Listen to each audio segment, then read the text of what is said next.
Hi everybody, I'm Dr. Tina Marcantel. Today we're going to make a green smoothie. Greens and other vegetables help to make our body alkaline, which prevent diseases such as diabetes, cancers, and cardiovascular disease. So let's get started. Let's first talk about our body environment as an alkaline state versus an acidic state. So in an acidic state, what happens is it promotes diseases, whether it's diabetes, cancer cells to grow, or cardiovascular disease. In an alkaline state, which we desire, it actually helps us to prevent diseases. It increases our immunity as well and gives us energy. Some of the foods that may cause an acidic state are processed foods and sugars especially. Those are the main ones. Some of the foods that would cause an alkaline state are leafy greens and other vegetables as well, which we're going to make in our smoothie. And raw, when you think of an alkaline state, think of raw vegetables and raw fruit. That really gives the body, promotes an alkaline state.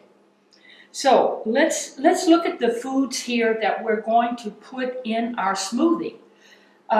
First of all, and probably most important, is a variety of greens. I usually make it easy for myself and get these power greens. They're organic.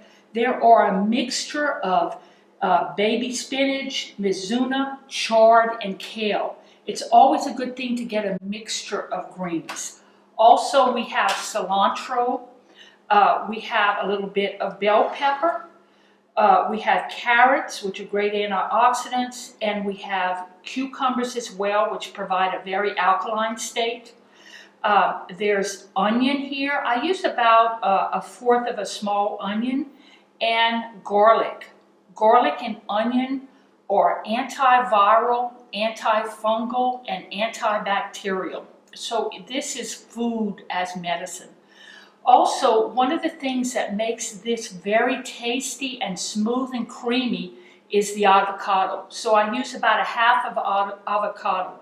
I'm going to be using a really big container here. If you can get a personal blender, that would be great. If you have a larger one, that's fine. But I like to double or triple the recipe sometimes because we're very busy people, and it's a good idea to have extras on board just in case you don't have time in the morning to make your smoothie. So it stays in the refrigerator fresh for 3 days. You can make the consistency as you want it. You're going to put some water in here as well. This is about 6 to 8 ounces of water that I have in this large container.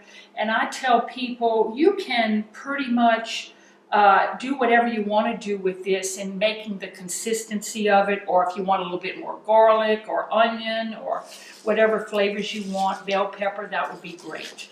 And to make it a little bit more flavorful as well, I use Mrs. Dash, and I also use the Himalayan pink salt. You can use any kind of salt you'd like, but I like this fresh salt here, and put a little bit of Mrs. Dash. She's got all kinds of different herbs in here. It's delicious. All right, let's get this thinned up here. Let's try out the consistency of this. I'm going to bring it up really close, and I want you to look how beautiful that is. Look how smooth and creamy that avocado really adds a nice creamy consistency to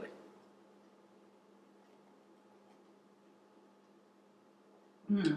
Delicious. Something else that I might add in here is fresh basil. I grow basil and mint and other things.